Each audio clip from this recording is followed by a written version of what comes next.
of elements through the POGL activity, through the little video. Here's one more simplified depiction of a mass spectrometer and how it works along with the mass spectrum right next to it. Okay, notice this one is in percent abundance. Okay, know that if you're not given those values for the percents for each of your peaks, you are going to have to estimate them and extrapolate them from the graph. Know that if that's the case, there is a little bit of wiggle room.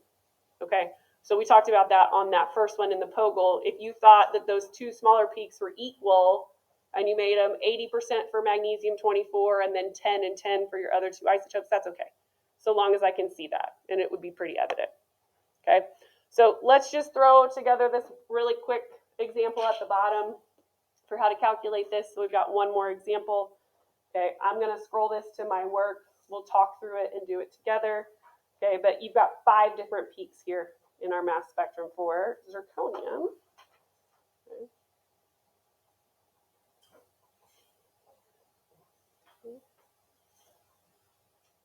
So here's another example of how I might show my work. I'm going to take the mass from the isotopic peaks, right? 90, 91, 92. We don't have any more precise data, so we'll just use that mass number. And then I've got my percentages pulled from the mass spectrum. So I wrote them all at once. I just did the division by 100 at the bottom. I like to do that myself. That way I'm not making any errors when I'm pulling data from the graph. I know myself pretty well. Sometimes if I'm dividing by 100 to change it into decimals as I'm pulling from the graph, I put data in and decimal points in wrong places. So this for me gives me fewer errors to divide by 100 at the end. Can we see, even though the math itself that you're doing is not particularly difficult, there's a lot of numbers to deal with. It's important to show your work for this because there's a lot. I mean, I've done it twice today already where I've entered the numbers in my calculator incorrectly. If work is shown properly and the answer is funky, okay, first check to make sure your answer makes sense. But then second, that'll be clear to me if that's what the issue is. Okay, so this is just pulled from my mass spectrum. Notice here I've got this unified mass unit of U that I'd like you to use. There's lots of different units for atomic mass, just like there is for anything else. And really the Dalton or the unified mass unit are the standard unit of measure for this. You're most used to seeing AMU, right? Okay. They're all equivalent. And you've got your mass of the AMU in grams, which is super small. We would never really use that. But know that I'll use U rather than AMU just because it's less to write and I'm lazy. I don't want to write those extra 2 letters if I don't have to. Now, notice here I went to 2 decimal places. If you have a problem like this where you're given a mass spectrum and you're only given mass number, go ahead and give the final answer to 2 decimal places. That's going to be consistent with most of the atomic masses you have on your periodic table. I don't know why AP doesn't make them all 2 decimals to begin with. There's a couple random ones that don't have that, hydrogen being one of them, which has 3. And then I think lead only has 1 decimal place. But it's not a big deal. We'll just do reasonable sig figs on this. Okay, we good with that? You can check, right? You can look up your mass on the periodic table and make sure it matches or it's pretty close. And then you can check your answer from there. We can also use our mass spectrum to see if our answer makes sense, right? Okay, 90, 92, 91, 94, 96, right? Most of it is zirconium 90. So we should be closer to 90 than anything else. But these 2 higher mass isotopes of 94 and 96, that's what pushes it up a little higher, right? So let's use that to answer these other couple example questions on the top of the next page about indium, silver, and oxygen, right? Okay, indium has only 2 stable isotopes, indium 113, which has a mass of 112.904 AMU, and indium 115, which is 114.904 AMU. Which is most abundant and how do we know? First of all, can you see how this is more precise mass data for your isotopes? If you were given this data along with the mass number, use the more precise value in your calculation. Okay, so here's where our periodic table is going to help us out. Find indium.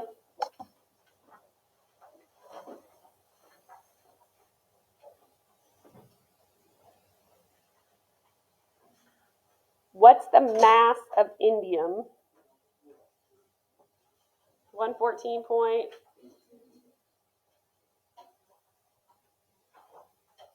Okay. Why is that helpful? What does this tell us? If the weighted average of all the isotopes of indium is 114.82, which one's most abundant? Indium 15, right? Why? That's closer to 15 than it is to 13. That's it. Okay. What if they were equal? What would the mass be? The percent abundance were equal, both 50% exactly. It'd be right in between them, right? So we can use that to help us estimate either what the average mass should be or what the ratio or proportions of the isotopes would be. So that's what this next question is asking. Okay, silver has two isotopes that are stable, 107 and 109. We want to know about the relative proportions between the two. So what do we need first? Well, we need the mass from the periodic table. 107 point, what, 87? Am I remembering correctly? Is that right? Okay, 107.87. So if there was an equal amount of silver 107 and silver 108, what would the mass be? Exactly 108, or excuse me, 107 and 109. It'd be exactly 108. Okay, so that's not going to work out. All right, is it almost entirely one versus the other?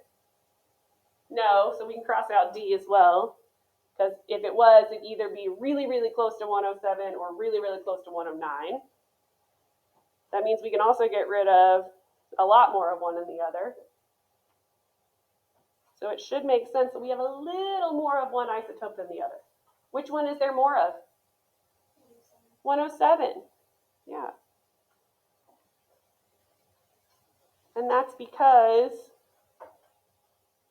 our mass for the weighted average is in between the mass of the two isotopes, but it's a little closer to the mass of 107 than it is to 109. Does that make sense? Okay, great. One more. We're going to skip the last math problem because I don't think we need another one. Okay. Oxygen has three isotopes.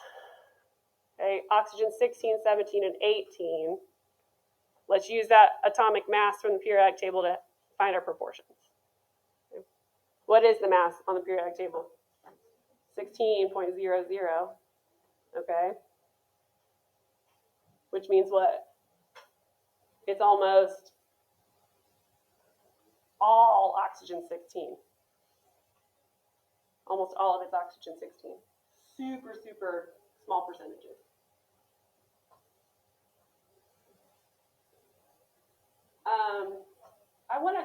I don't want to do this last example. I think we're okay with these mathematically, but I want to talk through what you might be asked to do on a problem like this. And you can do this one as homework, okay? This is just using the same information to identify a sample. Okay, so this doesn't tell you what it is, but it gives you the mass data, it gives you the percent abundance. Here, you would find the average atomic mass first, and then look up on the periodic table for the mass that most closely matches. And then you can identify the element. Make sense? Have we done problems like this before? Possibly, maybe not. Either way, they're not too hard. Okay. Questions on this? Okay, cool. Let's look at the first part of elemental composition of pure substances, which we're going to use the quantitative relationship between the elemental composition by mass and the empirical formula of the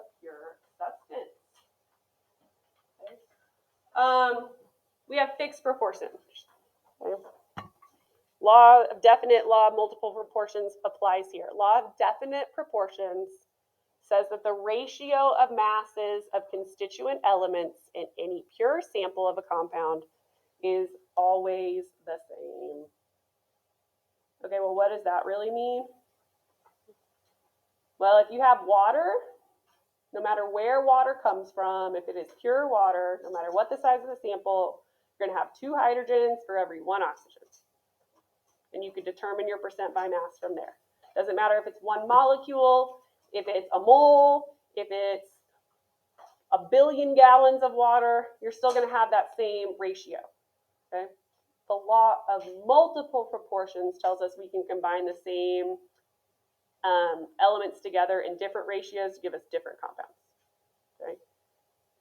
One of the ways we show this is percent composition. So we're going to make it pretty simple and straightforward. We're going to do 2 examples of the 2 ways you might be asked to do percent comp, okay, which is the percent by mass of each element in a compound.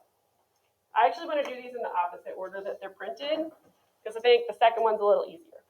One thing you might be given is just mass data. Okay, mass of your sample, mass of your elements, a combination of each, and then asked to find the percent composition, or to calculate the percent composition. So that's what this one's asking us to do. Remember, a percent's the part over the whole times 100, that's all. So what we'll do here on this one, if we're looking at a sample that contains just oxygen and zinc, we've got 20 grams of it that's decomposed, and we get 16 grams of zinc. Guess what? We're going to find percent of zinc based on this mass information, and then we can find the percent of oxygen from there. Okay.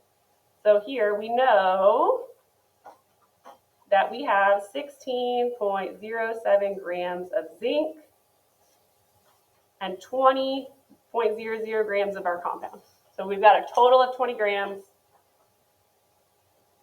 That's going to give us the percent of zinc. Okay, we got 4 sig figs here. 16.07 divided by 20 times 100 gives me 80.35% zinc. Yeah? What do I do to find oxygen? Well, you can subtract. Okay?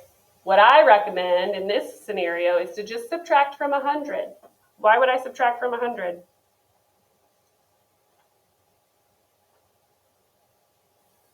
Well, when you add up all percents, they should equal 100. Okay, so that would give us what we've got, which is going to be 19.65% oxygen. You could also subtract from 20, right? You could subtract 20 minus 16.07 grams. That would give you the mass of the oxygen. Then divide by 20 and turn it into percent from there. Either way, works out. It's going to give you the same answer. Okay? If you're not given mass data and all you're given is the formula of the compound, you're going to use the number of atoms and their individual masses to find percent comp.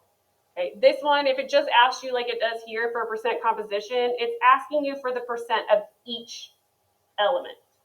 If it asks you for one element, then you don't have to do the rest of the work. So here's what I would do on this one. This is for potassium sulfate. Okay, so I have 2 potassium atoms. Each one has a mass of 39.10 grams. So I'm going to go ahead and do that, 78.02 grams. I've got sulfur, green periodic table, let's see here, 32.06.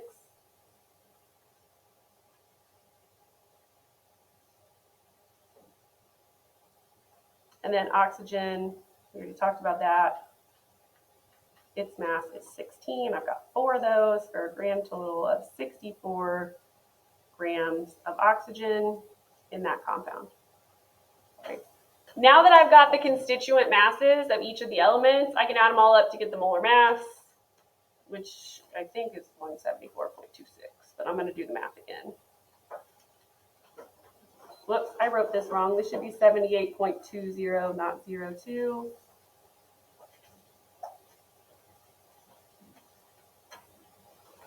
And 174.26. This is the molar mass, so I'm going to write grams per mole.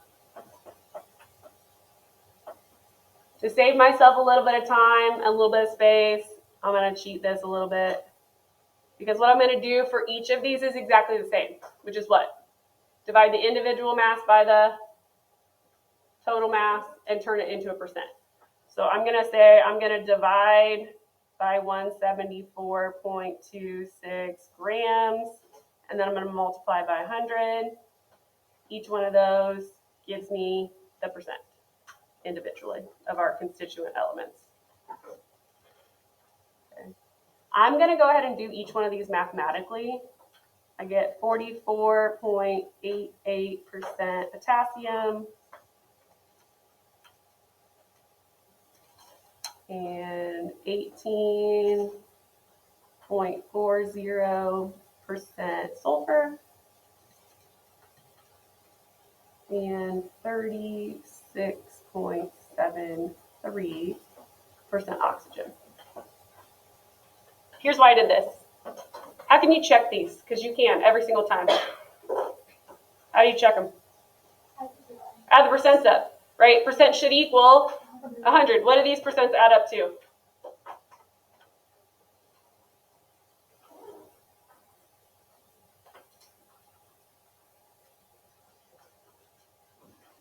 What do they add up to? Basically 100. 100.01. Is that okay? If it's 100.01? Yes.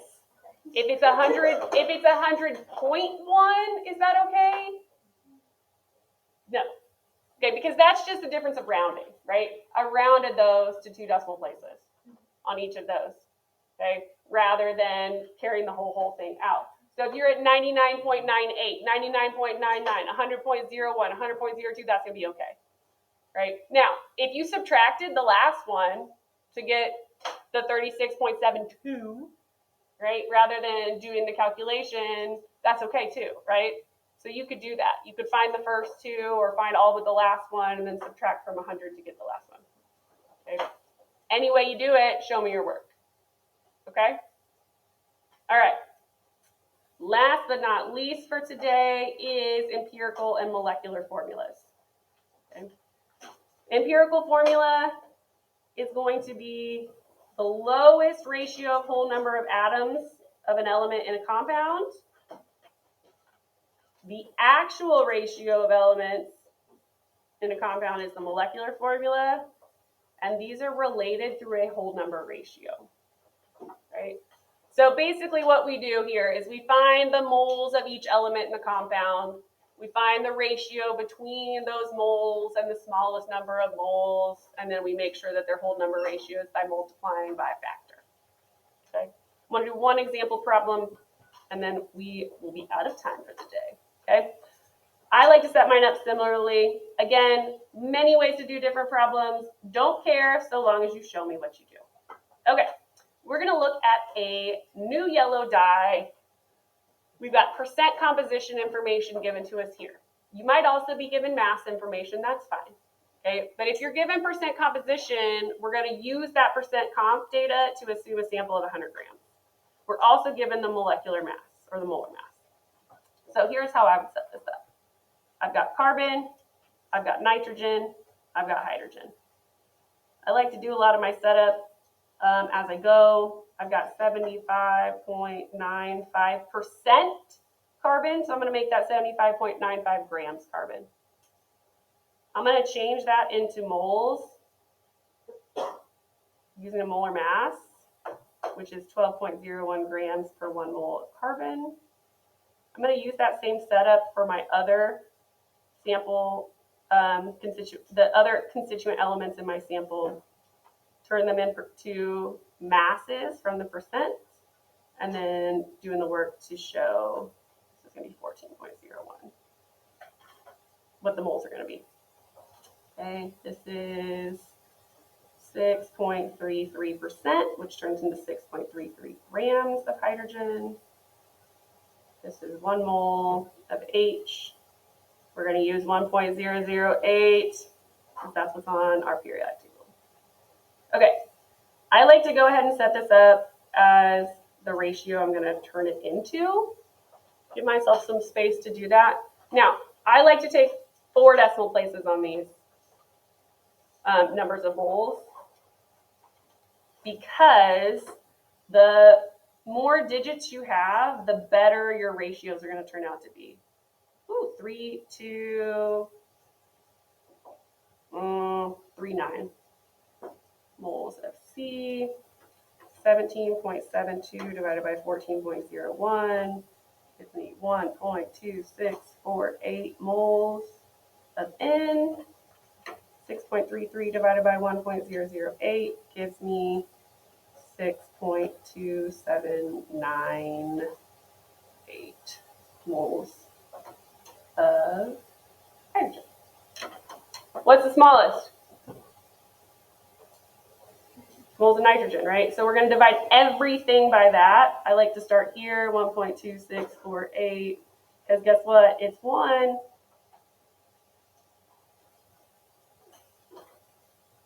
Okay, if I take 6.3239 divided by 1.2648, it's really, really close to 5, 4.9999. We're going to call that 5. Okay.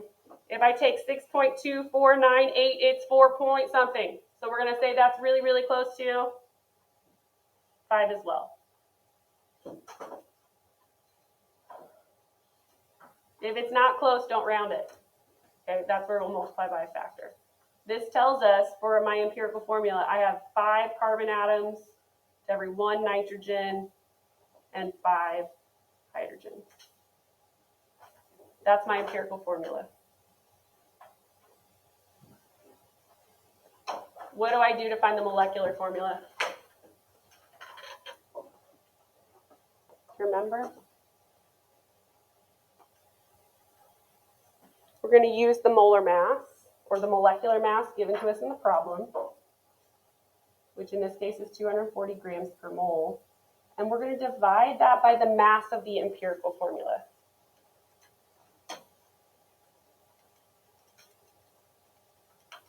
Which I'm going to go ahead and do that here. 5 times 1.008, 79.1 grams per mole.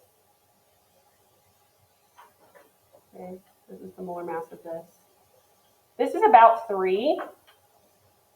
So that tells me the molar mass of the molecular formula is 3 times the empirical formula, which means I just multiply all my subscripts by 3. So this is going to be C15 and 3H15.